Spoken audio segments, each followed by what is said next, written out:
Homo Micro.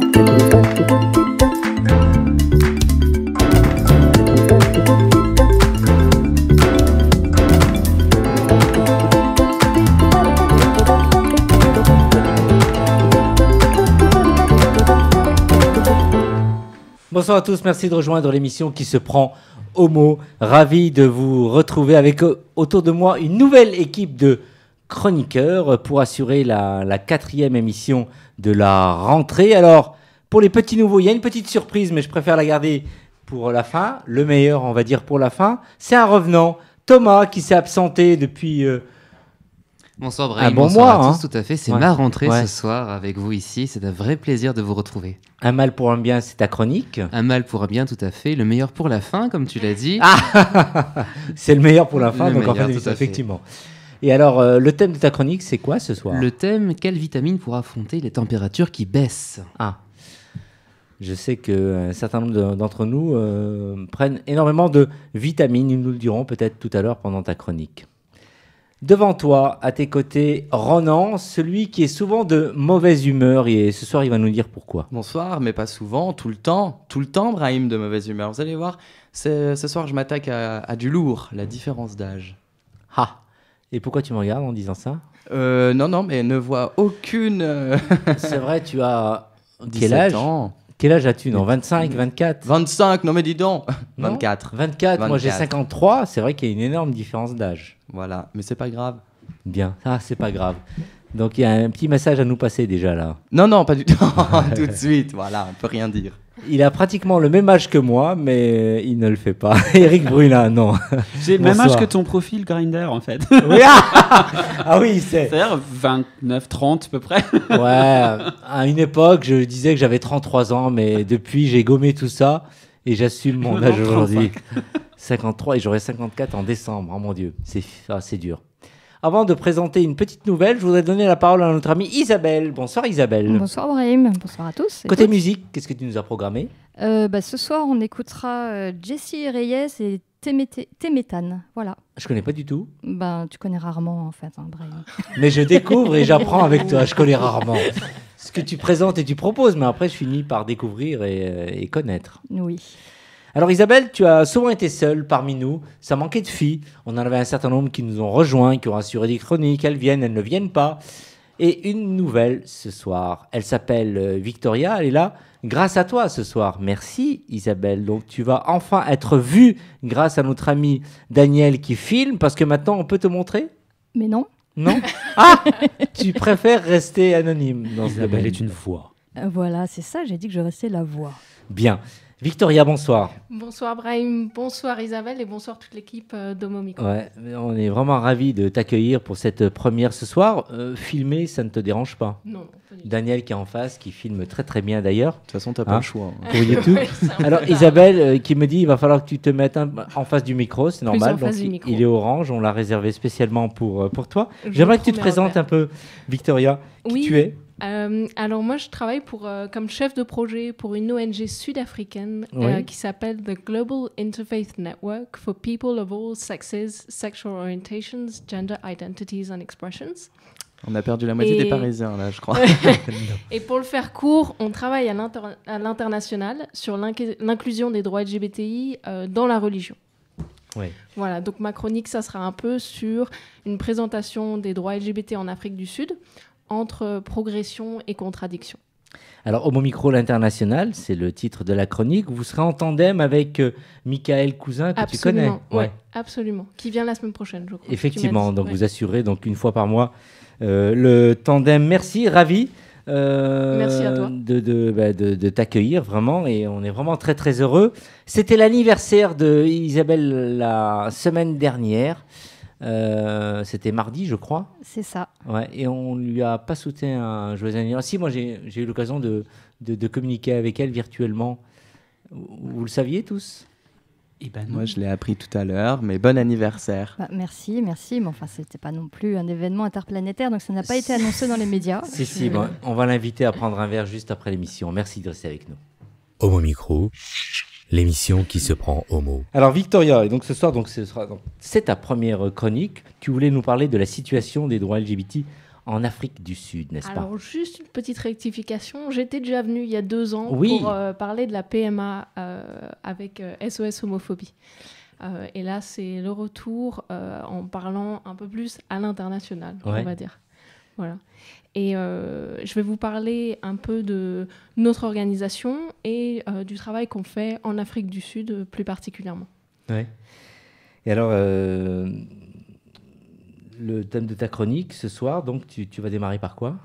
Je vais vous parler un petit peu de l'organisme, si tu veux, et après vous parler de en quoi est-ce que l'Afrique du Sud représente un cas intéressant pour la promotion des droits LGBT à l'international, et aussi même ce qu'on peut en apprendre ici en France dans la politique LGBT. Et alors, quels sont les droits exactement des LGBT donc en Afrique du Sud? Alors, l'Afrique du Sud elle est souvent mentionnée comme un pays pionnier en droit LGBT. La constitution qui a été appliquée après le régime de l'apartheid en 1994 a introduit notamment la charte des droits et des libertés et plusieurs autres principes à valeur constitutionnelle. L'égalité de tous et de toutes devant la loi, la diversité des langues et des cultures, c'est une des constitutions les plus progressives dans le monde entier.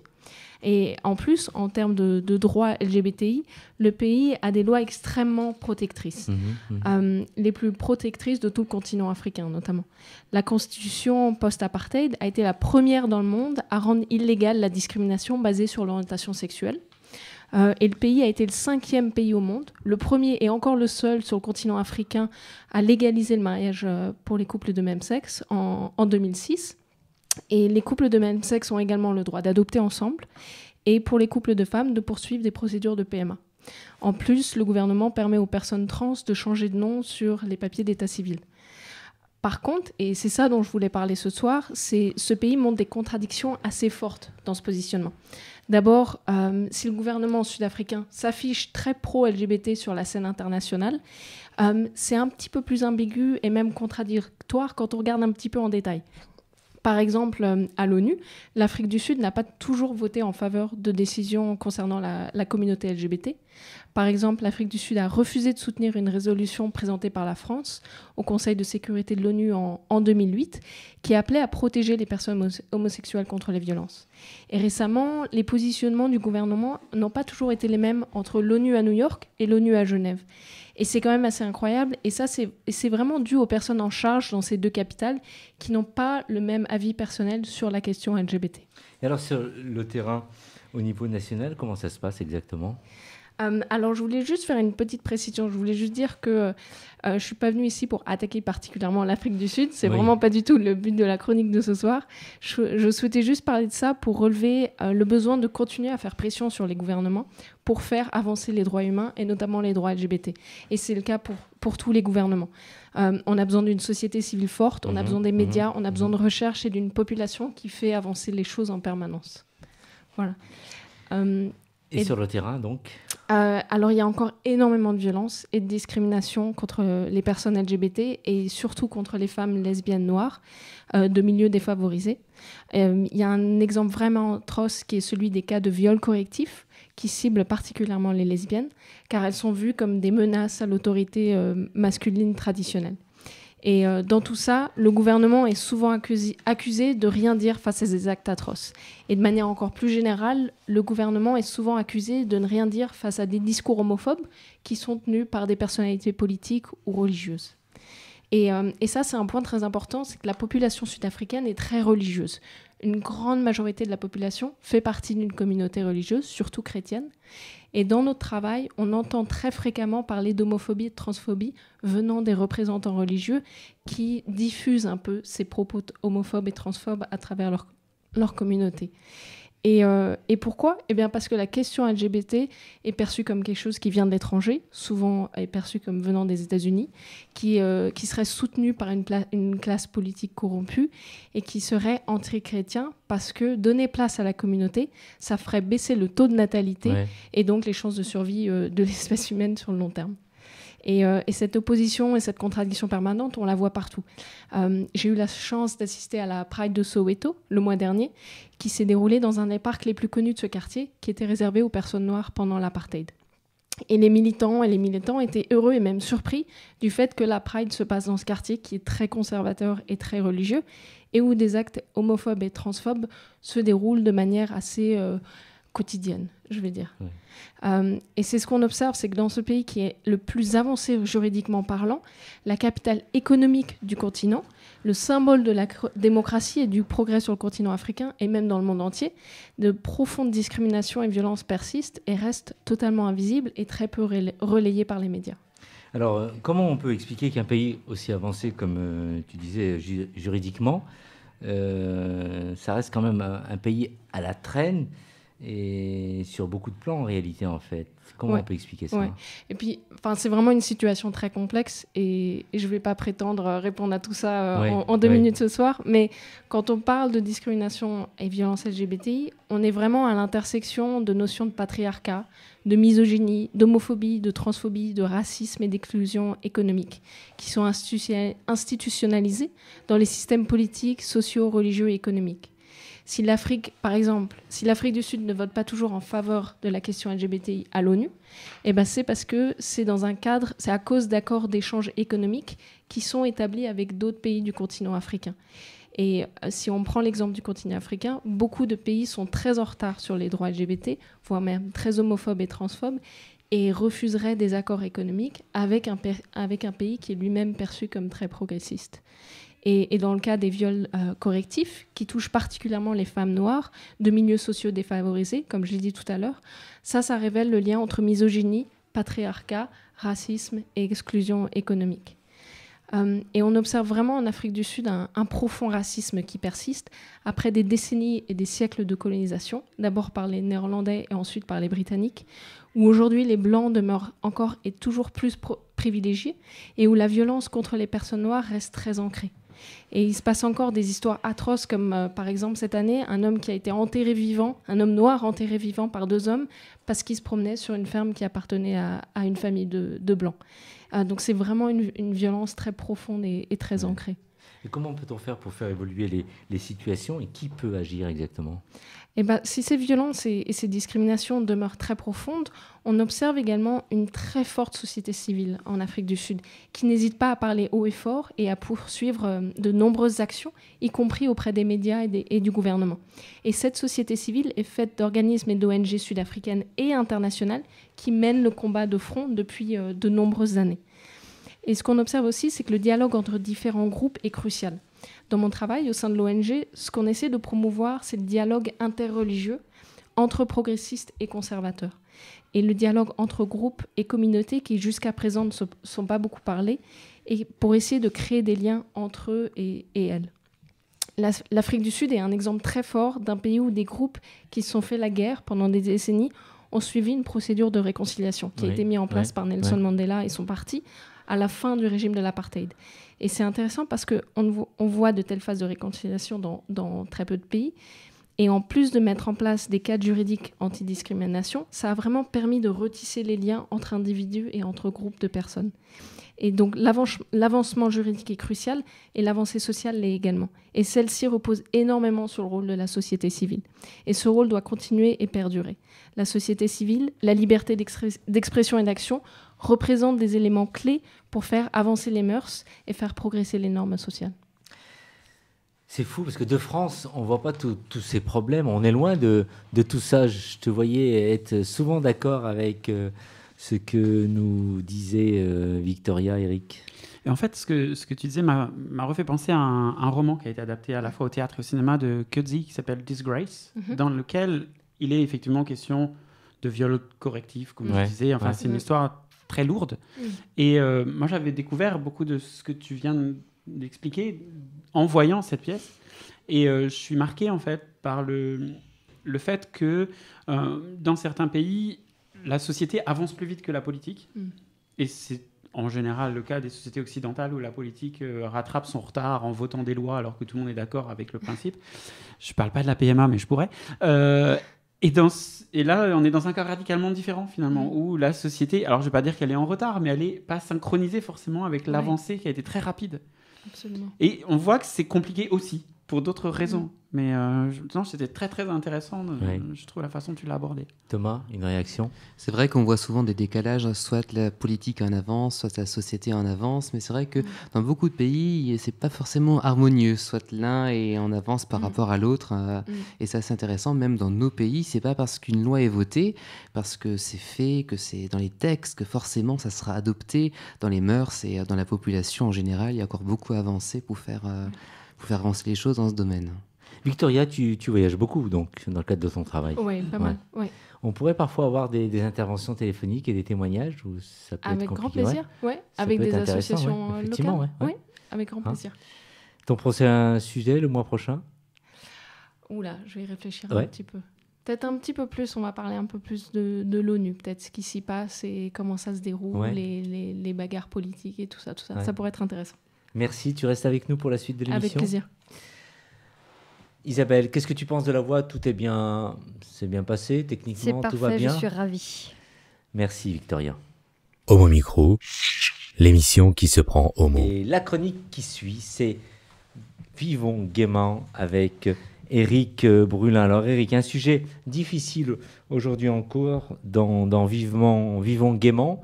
Un sujet, j'ai pas mal autour de moi des hommes qui ont une vie avec une femme, qui se sont rendus compte de leur homosexualité et qu'en gros, c'est pas toujours simple d'annoncer et de dire qu'on est homo à ses enfants la plupart du temps. Exactement, c'est le sujet qu'on va aborder ensemble aujourd'hui.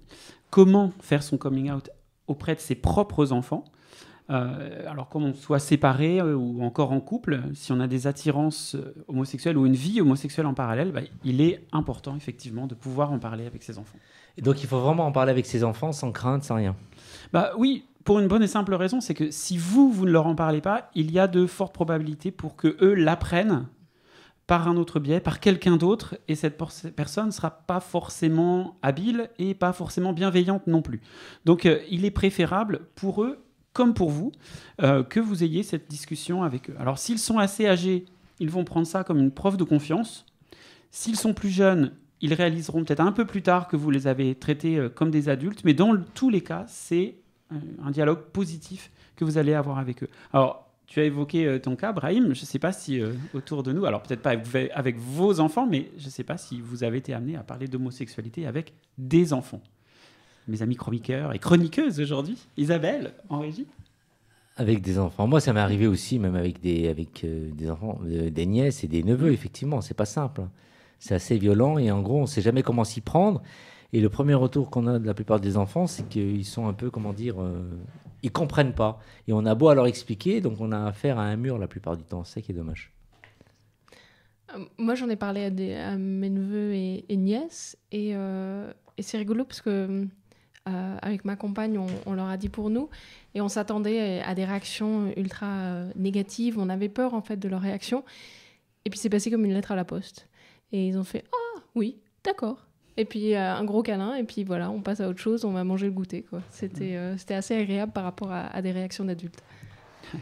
Renan, Thomas? Moi, un peu. Thomas? Oui, ça rejoint un peu ce que vous dites avec une nièce qui a 8 ans. Ça s'est passé très simplement. Elle a acquiescé d'une normalité la plus totale, et puis elle a fait tout autre chose après, comme si de rien n'était. Donc voilà, ça s'est fait en 2 temps, 3 mouvements. Ouais. Renan, pas ta nièce, mais plutôt ton petit frère ou ta petite sœur, parce que t'es encore jeune. Non, mais moi, en fait, je n'ai jamais... Enfin, déjà, je l'ai annoncé très tôt, parce que je sais depuis très tôt que je suis gay. Et en plus de ça, ils ont toujours été habitués à m'entendre dire « il » plutôt que « elle ». Donc, ça, en fait, ça les a jamais choqués quand je leur ai dit que... Parce que ils savaient pas ce que c'était que l'homosexualité, moi non plus quand j'étais petit. Donc d'une manière ou d'une autre, expliquer ce que c'est qu'un homosexuel à un enfant, je pense que c'est assez compliqué et qu'il s'en rend compte par lui-même. Parce que personnellement, de ma propre expérience, je savais pas du tout que un garçon devait aller avec une fille et que 2 garçons et 2 filles ne pouvaient pas être ensemble, selon la société. Isabelle, autour de toi?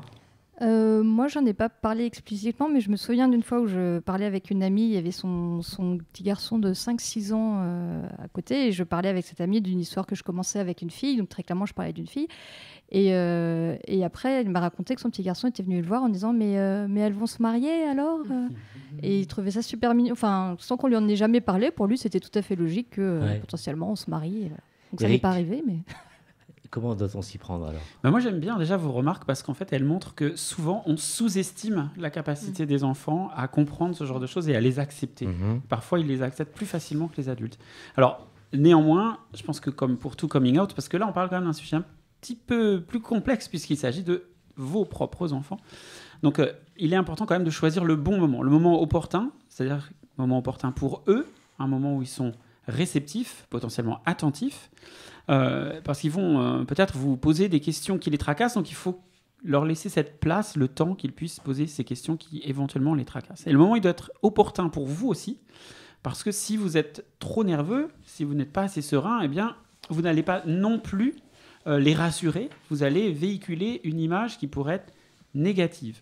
Alors, être anxieux parce que vous allez parler de ce sujet avec vos enfants, c'est pas anormal, c'est un peu logique. Il y a de l'enjeu pour vous. Donc, il ne faut pas non plus en avoir peur. Et si vous n'arrivez pas à bien maîtriser votre anxiété, partagez-la tout simplement avec eux. Dites-leur, je veux te parler de quelque chose qui est important pour moi, je veux que tu sois au courant, mais c'est pas facile pour moi d'en parler. Ça m'émeut de t'en parler. Donc déjà, ça vous permet de prendre un bon petit coup de respiration et y aller plus facilement. Évitez des mots comme difficile, parce que si vous dites c'est difficile, c'est un sujet difficile, vous risquez déjà de le crisper ou de la crisper, et puis vous-même, vous n'allez pas vous mettre dans une situation très favorable. Préférez le face-à-face plutôt que l'écrit, parce que votre enfant, s'il est assez grand pour lire, il va quand même faire ses interprétations en lisant ce que vous pouvez avoir écrit. Donc le mieux, c'est vraiment d'échanger en face-à-face. Si vous êtes loin de vos enfants, faites-le par Skype, par FaceTime, mais vraiment en face à face pour voir la réaction de l'autre. Et si vous avez plusieurs enfants, faites-le plutôt individuellement et de manière assez rapprochée, de sorte que ce soit bien vous qui annonciez la nouvelle à chacun, et vous pourrez aussi mieux adapter votre discours à la sensibilité de chacun de vos enfants et répondre à chacune de leurs questions précises. Vous pourrez en parler ensemble, tous ensemble, ultérieurement, mais au début, c'est bien d'en parler en face à face avec chacun. Il ne faut jamais dire écoutez, j'ai jamais aimé votre mère, je suis pédé. Non, ça, c'est pas terrible. Alors, c'est pas ça, mais quel mot vraiment exprimer et quel... Des mots simples. Ouais. Des mots simples, c'est la clé. Hein. En fonction de leur âge, vous pourrez évidemment adapter le discours, mais il faut leur expliquer que, voilà, le plus souvent, les hommes aiment les femmes et les femmes aiment les hommes.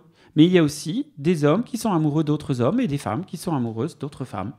Si vous avez des exemples autour de vous, il ne faut pas hésiter à les citer, surtout s'il s'agit de personnes de votre entourage ou de personnes publiques ou fictionnelles même, mais qui sont connues par l'enfant. Ça lui parlera davantage. Si vous êtes séparé de votre conjoint ou conjointe, vous pouvez préciser alors que vous êtes amoureux d'un autre homme ou d'une autre femme, selon le cas. Et puis, si l'enfant le connaît, vous pouvez même le citer ou la citer. La situation, elle est un peu plus compliquée si vous êtes toujours en couple. Là, il faut expliquer que vous pouvez aimer une personne du même sexe, donc un autre homme ou une autre femme, tout en continuant à aimer leur maman ou leur papa. Il faut leur expliquer que ça ne va pas non plus les exclure. On peut aimer un homme, une femme en même temps. Comme on le dit dans Spartacus, on peut aimer les huîtres et les escargots. Ouais. Donc, je trouve que cette allusion est un peu bizarre, mais bon, dans Spartacus, c'est l'image qu'ils ont prise. Il faut aussi rassurer l'enfant sur l'avenir du couple que vous formez avec son autre parent. Vous pouvez lui expliquer que vous aimez encore donc, sa maman ou son papa et que vous allez continuer à vivre ensemble ou bien continuer à s'occuper de lui ou d'elle. Il faut éviter aussi les longues tirades et laisser au maximum la possibilité à l'enfant de poser des questions. D'ailleurs, vous pouvez l'encourager à poser des questions avec des questions ouvertes de votre part. Demandez-lui « Qu'est-ce que tu en penses ? Quelles questions voudrais-tu me poser ?» Pas des questions, vous savez, ça va, t'as pas peur ? Ouais. Oui, non, t'es content ? Bon, oui, non. Non, des questions ouvertes pour qu'il s'exprime. Alors justement, à propos des questions les plus fréquentes en pareilles circonstances, quelles sont les questions qui sont la plupart du temps posées ? Alors, avant même de poser des questions, vos enfants peuvent avoir des objections. Oui. Je en ai fait part de certaines. Elles sont relativement classiques et elles sont liées à la perception que tout un chacun a de l'homosexualité, enfant ou pas d'ailleurs.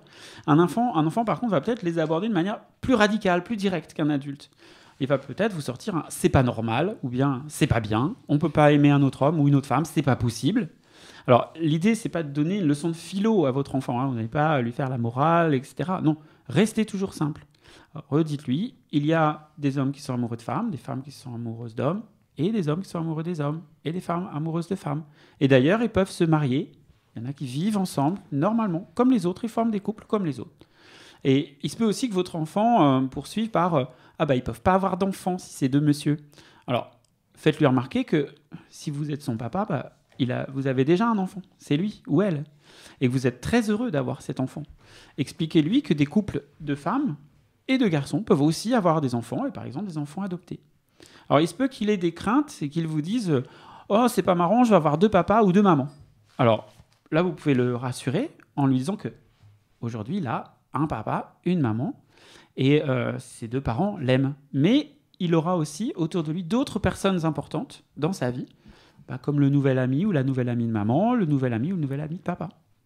Et enfin, peut-être que l'enfant va vous faire part de craintes dites un peu craintes sociales. Oui. C'est-à-dire qu'il va peut-être vous dire « On va se moquer de moi à l'école ».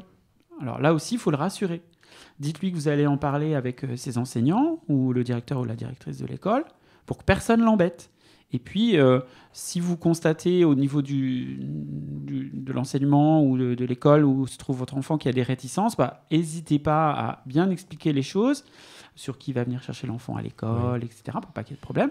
Et puis, si jamais dans l'école, il y a des difficultés qui se révèlent, proposez qu'une association comme SOS Homophobie, par exemple, intervienne pour faire de la pédagogie. Justement, Eric, l'enfant peut avoir aussi peur qu'on soit nous-mêmes victimes d'homophobie.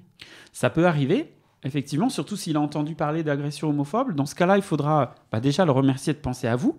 Ayez bien ça en tête, parce qu'il s'inquiète pour vous. Et puis lui expliquer que vous êtes quelqu'un de fort, que vous savez vous défendre et que vous ne prendrez pas de risques inutiles. Il faut le rassurer. Alors, il y a des questions autour de la sexualité. Est-ce qu'on les aborde ? Les questions autour de la sexualité. Je vous recommanderais déjà de ne pas le faire de manière anticipée ou proactive. C'est-à-dire que s'il ne vous pose pas de questions ou si elle ne vous pose pas de questions là-dessus, ça ne sert à rien de lui faire un grand schéma avec les abeilles, les machins. Et puis bon, non, ce n'est pas la peine. Vous répondez uniquement s'il vous questionne. Et en fonction de son âge et de sa maturité, là, vous pourrez être plus ou moins précis, plus ou moins explicite. Mais restez simple, dites-lui que c'est comme avec un monsieur puis une dame, on s'embrasse, on fait des câlins, des caresses, puis on dort ensemble. Oui. Alors, une fois qu'on a fait son coming out auprès de ses enfants, que fait-on après ? Il faut bien se dire que comme un adulte, votre enfant va avoir besoin aussi d'un peu de temps pour s'adapter à cette nouvelle situation. Et le temps, il va être plus ou moins long et il va falloir vous montrer patient. C'est pas toujours simple. Mais ce qui est important, c'est de maintenir un dialogue. Parce qu'à chaque fois que l'enfant aura des difficultés, des craintes, il faut qu'il puisse vous les exprimer. Si vous avez vraiment des difficultés, faites intervenir un tiers pour vous aider à faire la relation avec l'enfant. Ce qui est important, c'est aussi de bien prévenir les personnes autour de vous, les autres personnes qui vont parler à l'enfant. Ça peut être la maman ou le papa, ça peut être la famille. Alors, vous ne contrôlerez pas ce que ces gens vont dire à l'enfant. Ils vont peut-être dire des choses qui ne vous plairaient pas trop si vous les entendiez, mais néanmoins, il faut que ces gens-là relaie un discours et que vous sachiez ce qui se dit entre eux et l'enfant. Prenez aussi le temps voulu pour lui présenter l'élu de votre cœur, votre compagne ou votre compagnon, un petit peu de temps d'adaptation, et avant de le ou la présenter, parlez-lui de votre compagnon ou de votre compagne pour qu'il s'habitue, ou que votre enfant s'habitue à cette idée, et que peu à peu, il ait envie de le rencontrer ou de la rencontrer, qu'il naisse une curiosité dans son esprit autour de la personne que vous avez rencontrée. Un dernier conseil en conclusion, Eric ? Vous savez, j'ai toujours les mêmes conseils. C'est respectez-vous et communiquez. Vraiment, si vous parlez de votre homosexualité avec honte ou avec difficulté, votre enfant va le ressentir et lui aussi, ou elle aussi, cet enfant aura du mal à accepter votre homosexualité. Si vous la cachez, il aura des doutes, il risque de le découvrir de manière inappropriée. Donc, communiquez, respectez-vous. Convaincu de ces conseils, de ces arguments, Victoria ? C'est vraiment très très bien présenté, merci beaucoup. J'avais jamais trop pensé à ce type de scénario, mais merci beaucoup, c'est très utile. Thomas, tu sais comment maintenant présenter la situation à tes enfants ? Tout à fait, j'ai bien adoré l'exemple de citer des personnes que l'enfant connaît, car j'imagine pas la situation, si on se met à citer 5 ou 6 personnes de la famille, c'est comme Tati Suzanne ou Tonton Daniel, ou... tu savais pas ? Il y a toute la famille qui devient homo, ça risque de faire un peu beaucoup. Donc voilà, citer uniquement des personnes connues par l'enfant, c'est important. Tu as entendu de bons conseils, toi Ronan, toi le jeune ? Oui, du coup, je sais pas si je dois les prendre pour moi ou... non, je rigole. Mais oui, mais c'est ce que je disais tout à l'heure. Moi, j'ai toujours habitué tout le monde à dire il et pas elle. Et les gens s'en accoutument très bien. Ouais. Voilà. Merci Eric. Homo Micro, l'émission qui se prend homo. Nous allons maintenant on va écouter quelqu'un qui est souvent, de temps en temps, de mauvaise humeur. Ronan, n'est-ce pas?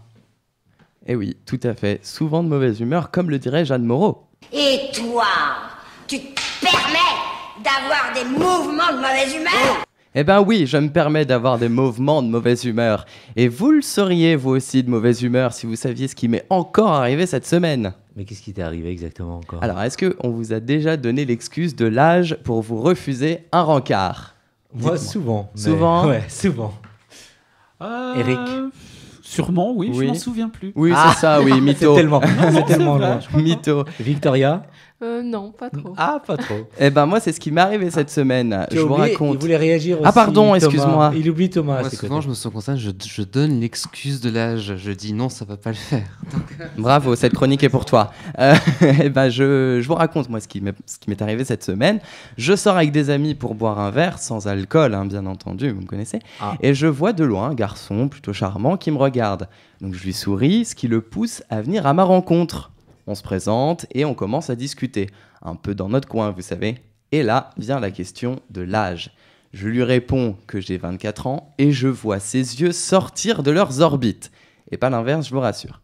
Bon, je me demande ce qui se passe et il m'explique qu'il a 19 ans. Perso, je ne vois pas où est le problème, mais lui le voit. Il me dit « Je ne me tape pas les cartes vermeilles ».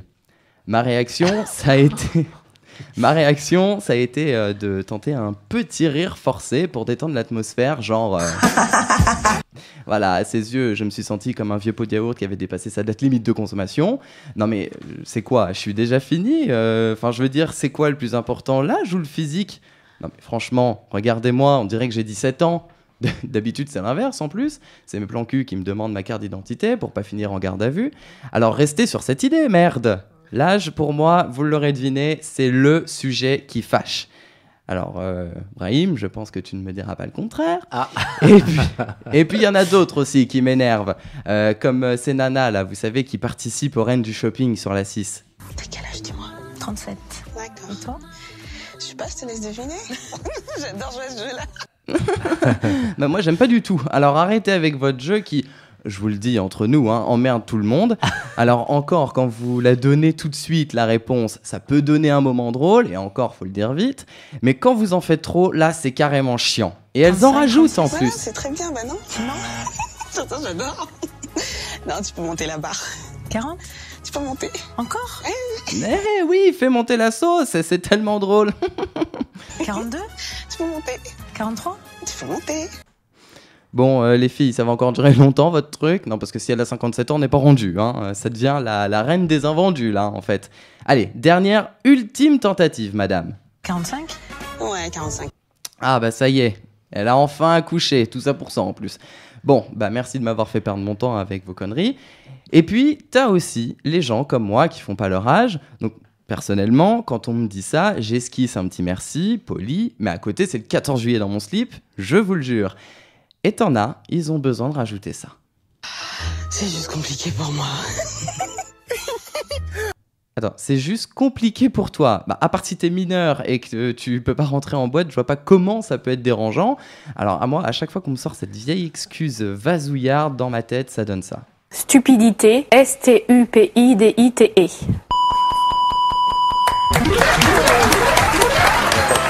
Eh ben oui, je me lâche, hein, parce que sinon, si j'étais pas politiquement correct, je pourrais faire comme Tania dans Secret Story sur NT1.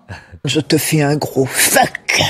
Alors arrêtez avec l'âge, parce que de toute façon, comme dirait Vincent Cassel, tant qu'il y a de la pelouse, ça joue. Je vais t'en foutre, moi, de la mauvaise humeur, tête de nœud.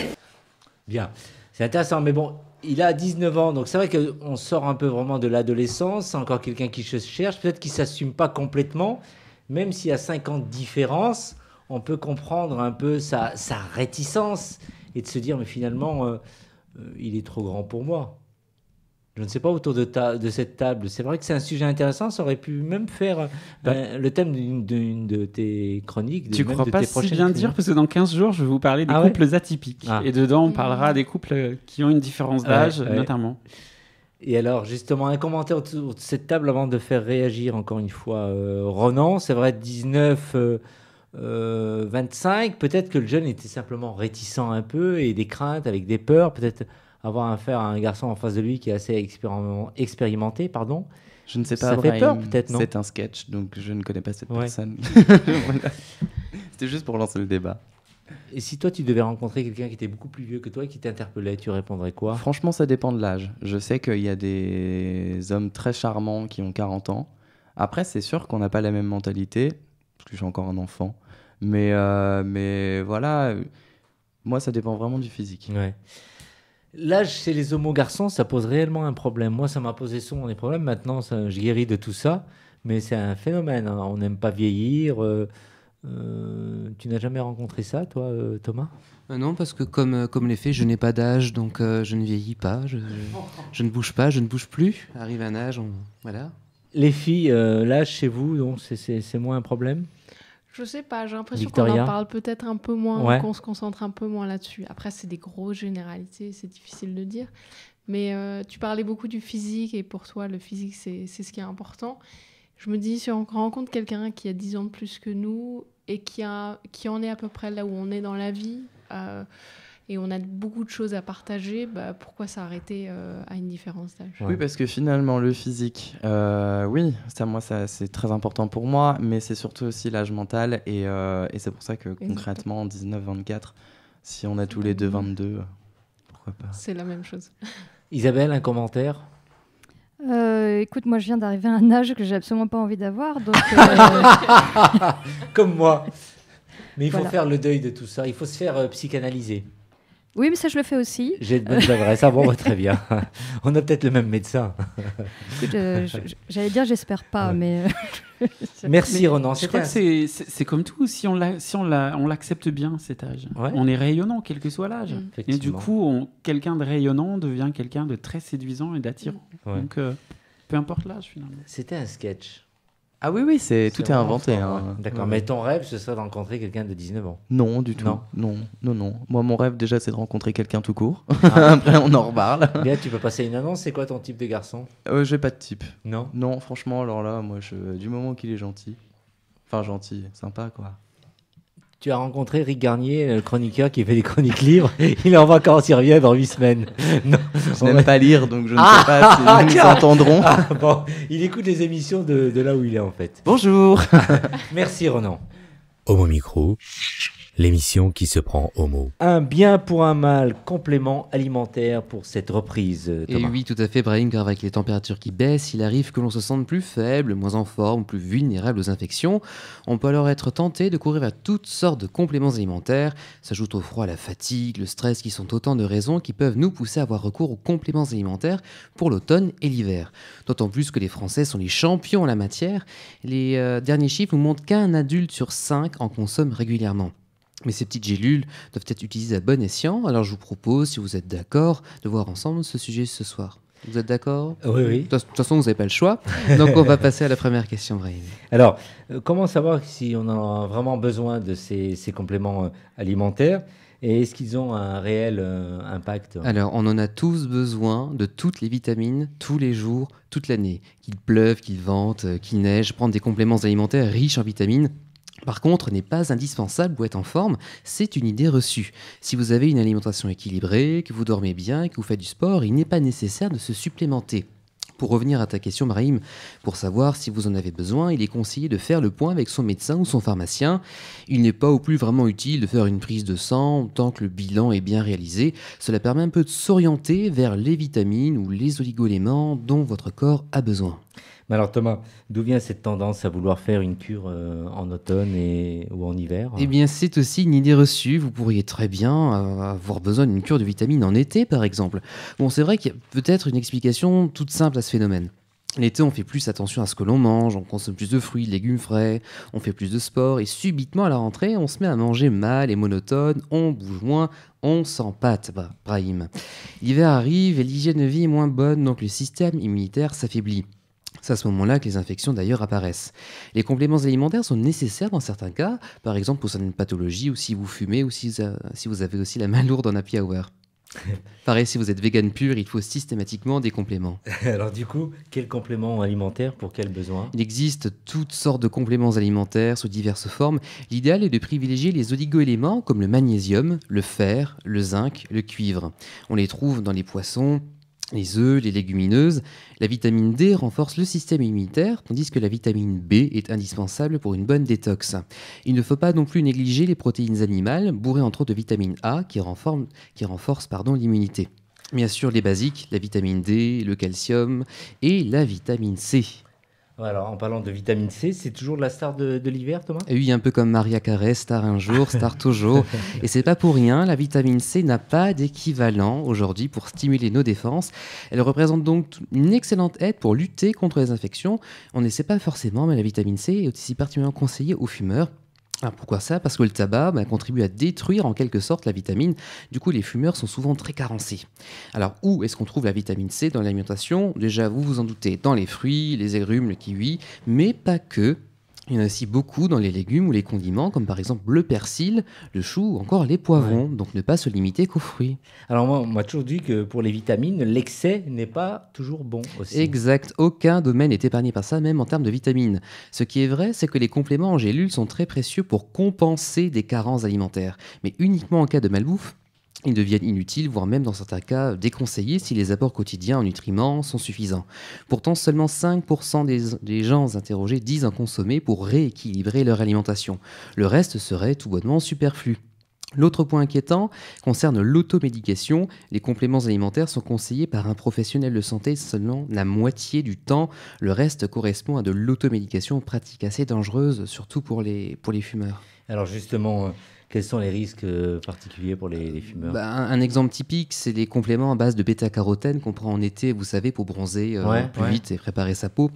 Alors pour faire simple, les bêta-carotènes que l'on prend s'oxydent beaucoup plus vite avec la fumée de cigarette. Et comme l'organisme des fumeurs n'a plus la capacité à recycler, à éliminer ces produits oxydés, alors ils restent là, ils deviennent pro-oxydants. Donc ça augmente le risque de survenue de cancer. Donc ce qu'il ne faut surtout pas faire, c'est de prendre des gélules pour bronzer lorsque l'on fume. Oui. Finalement, les compléments alimentaires, c'est bien ou pas alors? Une répondre par oui ou par non, c'est impossible, car il faut faire du cas par cas. L'étude dont je parlais avant, ça a juste mis en évidence l'utilisation parfois abusive de compléments alimentaires en France. Il ne faut pas oublier que la santé passe avant tout par la nutrition, et à partir du moment où l'alimentation est équilibrée, qu'on mange un peu de tout, qu'on bouge un peu, il n'y a pas besoin de se supplémenter. En d'autres termes, ça sert à rien et c'est dangereux de prendre tous ces compléments si on a déjà ce qu'il faut. Par contre, si votre alimentation est composée, si elle est carencée, si vous mangez McDo matin, midi, soir, là, ça devient utile. Les compléments alimentaires sont très bien justement pour pallier à un manque. Dans tous les cas, pour faire simple et pour éviter tout problème lié à la consommation de ces produits, la meilleure chose à faire consiste à en parler à votre pharmacien lorsque vous en achetez.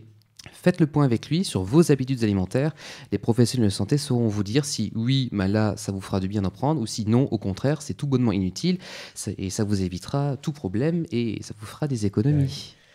Vous avez besoin de vitamines autour de cette table la plupart du temps, en automne, en hiver, Victoria? Ouais, moi j'aime bien en prendre. Et j'avais d'ailleurs une question pour Thomas.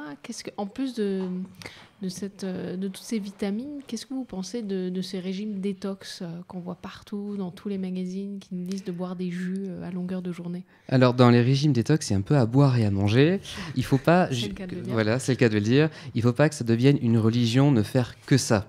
Si ça peut se compléter au sein de la journée, faire une cure détox, notamment à base de radis noir ou de citron, là, ça devient intéressant.